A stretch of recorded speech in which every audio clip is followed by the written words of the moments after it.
व्यायाम के बारे में ये क्वेश्चन आपके एग्जाम में देखने को मिलता है। देखिए, डोमेन ऑफ डेवलपमेंट, बेसिकली बात हो रही है विकास के प्रकार की, कि विकास के कितने तरीके के टाइप होते हैं, कितने तरीके के प्रकार होते हैं। देखिए, एक एक करके पढ़ते हैं सभी प्रकार के बारे में। एक होता है विकास का शारीरिक विकास, जिसको फिजिकल डेवलपमेंट के नाम से भी जाना जाता है। ठीक है, अब बेसिकली शारीरिक विकास के अंदर क्या आ जाएगा, मान लीजिए किसी बच्चे का वेट बढ़ रहा है, किसी बच्चे की हाइट बढ़ रही है, ठीक है, ये सब क्या है, शारीरिक विकास आपका। ठीक, इसे समझ गए आप लोग। दूसरा है आपका गत्यात्मक विकास, जिसको मोटर डेवलपमेंट के नाम से जाना जाता है। मोटर डेवलपमेंट बेसिकली क्या होता है, ये आपका शारीरिक विकास का ये भाग होता है। ठीक है, इसी से जुड़ा होता है। ठीक, यह हमारे मसल्स यानी जो हमारी मांसपेशियां होती है और हड्डियों की क्षमता होती है, उन पर कंट्रोल करने से संबंधित होता है। ठीक है, यह आपका जो मोटर डेवलपमेंट होता है, ये हमारी मसल्स पर कंट्रोल करने से संबंधित होता है। जैसे अभी मैं लिख रहा हूं अपने मसल्स के माध्यम से, ये इसका मतलब क्या हो गया, हमारा मोटर डेवलपमेंट हो गया। आप लोग जो वीडियो देख रहे हो, यूट्यूब पर सर्च मारते हो चीजें, तो आप अपने मसल्स के माध्यम से करते हो। ठीक, तो आपका मोटर डेवलपमेंट होता है। अब इसके बारे में और चीजें पढ़ते हैं। जो मोटर डेवलपमेंट होता है, गामक विकास होता है, इसमें बालकों के चलने, दौड़ने, कूदने, भोजन करने आदि विषय को शामिल किया गया है। और ये दो प्रकार का होता है, इसको याद करना महत्वपूर्ण है आपका, कि जो मोटर डेवलपमेंट होता है दो तरीके का होता है बच्चे का मोटर डेवलपमेंट। कौन कौन से दो तरीके के होते हैं, एक होता है आपका फाइन मोटर स्किल और एक होता है आपका ग्रोस मोटर स्किल। अब इन दोनों के बारे में सिंपल सा समझना आप लोग। जो फाइन मोटर स्किल होती है, इसके अंदर हमारी मसल्स का कम यूज होता है, इसके अंदर मसल्स का कम यूज होता है। जैसे लिखते टाइम मसल्स का कम यूज होता है, अगर कलरिंग करें तो मसल्स का कम यूज होगा, कटिंग करेंगे कम होगा, अगर रोटी को हम लोग तोड़ रहे हैं या चबा चबा कर खा रहे हैं तो हमारे मसल्स का कैसा यूज होता है, कम यूज होता है। तो कम यूज वाले के लिए हो जाएगा आपका फाइन मोटर स्किल हो जाएगा।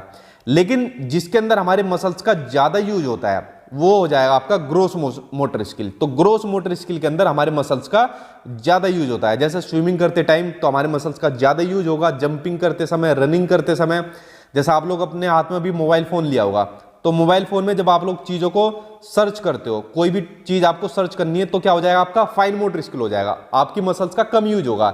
लेकिन अगर यही मोबाइल फोन आपको अपनी दीवार में मारना है, किसी में तोड़ना है, ठीक है, किसी के सर में मारना है, तो आपके मसल्स का ज्यादा यूज हो जाएगा, तो ये हो जाएगा आपका ग्रोस मोटर स्किल। ठीक, आई होप आप लोग फाइन मोटर स्किल और आपका ग्रोस मोटर स्किल के बारे में जान गए होंगे। उसके अलावा दूसरा विकास आपका मानसिक विकास।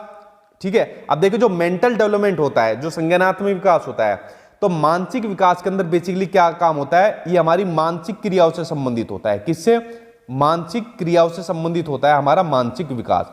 अब मानसिक क्रिया हमारी देखिए कौन कौन सी होती है, जैसे चिंतन करना यानी थिंकिंग करना, जैसे आप लोग चिंतन कर रहे हो कि भाई हमारा एग्जाम कैसे पास होगा, कितना स्कोर आएगा। उसके अलावा समस्या समाधान करना, जब आप लोगों को ये चिंतन कर रहे हो तो समस्या का समाधान भी करो, कि यार सचिन सर की वीडियो देखते हैं, उनके नोट्स पढ़ते हैं, प्रैक्टिस करते हैं। ठीक है, उसके अलावा आप लोग तर्क भी करते हो अपने दोस्त से, नहीं भाई ऐसे कर वैसे कर, और वितर्क भी करते हो, यार मेरा तो होगा ही नहीं किस तरीके से। ठीक है, तो ये बेसिकली जितनी भी ये जो मानसिक क्रिया है, ये आपके मेंटल डेवलपमेंट से संबंधित है। ठीक है, तो ये आपका मानसिक विकास हो गया। उसके अलावा अगर हम बात करें सामाजिक विकास की, सोशल डेवलपमेंट की, तो सामाजिक विकास के अंदर होता है जब समाज के लोगों से कैसे व्यवहार करना है, ये नियम सीखे जाते हैं।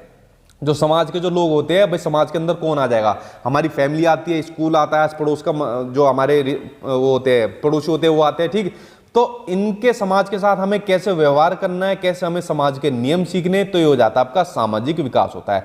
तो बच्चे का ये भी सामाजिक विकास होता रहता है। जैसे हम लोग भी छोटे से थे, जब स्कूल के अंदर गए कुछ और चीजें सीखे, जब बड़े होते गए तो अपनी कुछ और चीजें सीखते गए। ठीक, चलिए अगला होता है आपका सामवेगिक विकास यानी कि इमोशनल डेवलपमेंट। जैसे इसके नाम से पता चल रहा है, जब किसी को अपने इमोशंस पर कंट्रोल करना आ जाता है। इमोशंस आदमी के कौन कौन से होते हैं, जैसे मान लीजिए प्यार करना, ठीक है, गुस्सा करना, डरना, ये सब क्या है, आदमी के इमोशंस होते हैं। जब आदमी को इन पर क्या आ जाता है, कंट्रोल करना, यानी इन पर नियंत्रण करना आ जाता है, तो समझ जाना उसका बच्चे का इमोशनल डेवलपमेंट हो चुका है। जैसा आपने देखा होगा, छोटा बच्चा जो होगा ना, अगर छोटे बच्चे को गुस्सा आ गया तो वो मुंह पर भी थप्पड़ मार देगा, मम्मी पापा के, दादा दादी के ऊपर मार देगा, चाहे दुनिया का कोई भी बड़े से बड़ा आदमी हो उसके मार देगा जरूर। ठीक है, क्योंकि उसे अपने इमोशंस पर कंट्रोल करना ही नहीं आता है। ठीक है, तो ये होता है आपका सामवेगिक विकास, इमोशनल डेवलपमेंट, जब इमोशंस पर कंट्रोल करना आ जाता है। ठीक, उसके अलावा अगला है आपका नैतिक विकास यानी कि मोरल डेवलपमेंट। देखिए, मोरल डेवलपमेंट के अंदर बेसिकली क्या होता है, इसमें सही गलत की समझ होती है। क्या होती है, सही गलत की समझ होती है। जैसे छोटे बच्चों को बताया जाता है कि भाई जब आप स्कूल के अंदर जाते हो तो स्कूल के अंदर जब छुट्टी हो जाए तो सीधा आप लोग घर आना, इधर उधर मत जाना, ठीक है, वरना कोई आपको उठा लेगा या आप कुछ भी मतलब इस तरीके से आपको बताएगा। तो सही गलत के बारे में पता चलता है, पाप पुण्य के बारे में पता चलता है कि भाई देखो चोरी मत करना आप लोग, ठीक है, चोरी मत करना वरना आपको पाप लगेगा, ठीक है, और दूसरों की मदद करना तो आपको पुण्य लगेगा। जब इस तरीके की समझ का विकास बच्चे के अंदर होता जाता है तो समझ जाना बच्चे का नैतिक विकास हो रहा है, ठीक।